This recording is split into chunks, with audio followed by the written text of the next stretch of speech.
Perkenalkan, nama saya Widya Alvina dari kelas 5C Prodi Akuntansi Syariah. Di sini saya bersama rekan saya Nur Indah akan menjelaskan tentang pasar modal syariah. Pasar modal syariah dibuka secara resmi pada tanggal 14 Maret tahun 2003 oleh Menteri Keuangan Budiono yang didampingi oleh Ketua Bapepam Herwi Dayatmo. Lalu didampingi juga oleh wakil dari MUI, wakil DSN dari Direksi SLO, Direksi Perusahaan Efek, pengurus organisasi pelaku dan asosiasi di Pasar Modal Indonesia. Sebenarnya, sesuai rencana, pasar modal syariah diresmikan pada awal November tahun 2002. Akan tetapi, pada saat itu, Bapepam dan DSN belum merasa siap. Hal ini berkaitan dengan banyaknya kendala yang belum selesai dibahas. Pasar modal syariah adalah kegiatan dalam pasar modal yang seluruh aktivitasnya tidak bertentangan dengan prinsip-prinsip syariah Islam, seperti bebas riba atau bunga, bebas dari perjudian atau maisir, dan spekulasi atau gharar.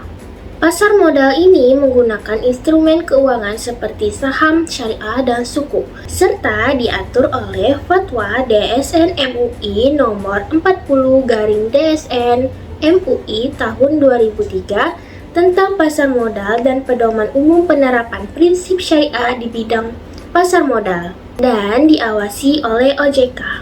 Pasar modal syariah ini memiliki beberapa fungsi, yaitu memungkinkan bagi masyarakat berpartisipasi dalam kegiatan bisnis dengan memperoleh bagian dari keuntungan dan resikonya. Yang kedua, memungkinkan para pemegang saham menjual sahamnya guna mendapatkan likuiditas. Yang ketiga, memungkinkan perusahaan untuk meningkatkan modal dari luar untuk membangun dan mengembangkan lini produksinya.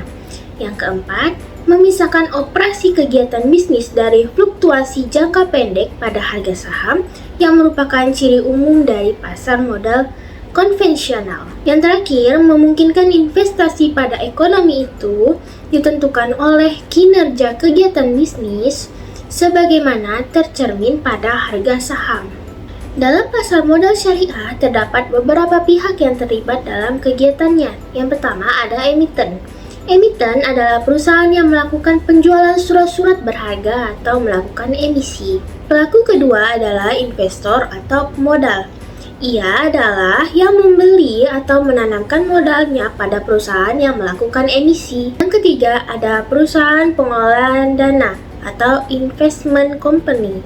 Perusahaan pengelola dana merupakan perusahaan yang beroperasi di pasar modal dengan mengelola modal yang berasal dari investor. Yang terakhir ada reksadana. Reksadana merupakan salah satu alternatif investasi bagi masyarakat pemodal, khususnya pemodal kecil dan pemodal yang tidak memiliki banyak waktu dan keahlian untuk menghitung risiko atas investasi mereka. Reksadana dirancang dalam rangka menghimpun dana dari masyarakat yang memiliki modal dan mempunyai keinginan untuk melakukan investasi. Akan tetapi, mereka hanya mempunyai waktu dan pengetahuan yang terbatas. Materi selanjutnya akan disampaikan oleh rekan saya Nur Indah. Baiklah, di sini saya akan melanjutkan penjelasan, yaitu jenis-jenis pasar modal syariah. Jenis-jenis pasar modal syariah itu ada 3. Yang pertama, pasar perdana, kedua pasar sekunder, yang ketiga bursa paralel. Yang pertama, pasar perdana. Pasar perdana ini merupakan pasar di mana emiten pertama kali memperdagangkan saham atau surat berharga lainnya. Kegiatan ini biasa dinamakan dengan penawaran umum atau Initial Public Offering atau IPO. Informasi suatu perusahaan yang akan menawarkan sahamnya untuk pertama kali pada masyarakat dapat dilihat minimal 2 harian National Public Expose atau prospektus. Yang kedua itu pasar sekunder. Pasar sekunder adalah pasar yang memperdagangkan efek setelah penawaran di pasar perdana, yang pasar pertama tadi. Perdagangan ini di pasar sekunder hanya terjadi antar investor yang satu dengan yang lain. transaksinya tidak lepas dari bursa saham sebagai fasilitator perdagangan di pasar modal. Pembelian di pasar ini hanya pada saham yang telah beredar berdasarkan aturan main yang telah ditetapkan oleh pasar. Yang ketiga itu bursa paralel. Itu tidak semua efek yang diterbitkan dapat dijual di bursa efek karena persyaratan yang untuk mendaftarkan di bursa efek itu sangat ketat. Jadi bursa paralel ini merupakan alternatif bagi perusahaan yang go public yang tidak dapat memenuhi syarat yang ditentukan oleh bursa efek. Selanjutnya itu instrumen-instrumen pasar modal syariah. Jadi ada saham.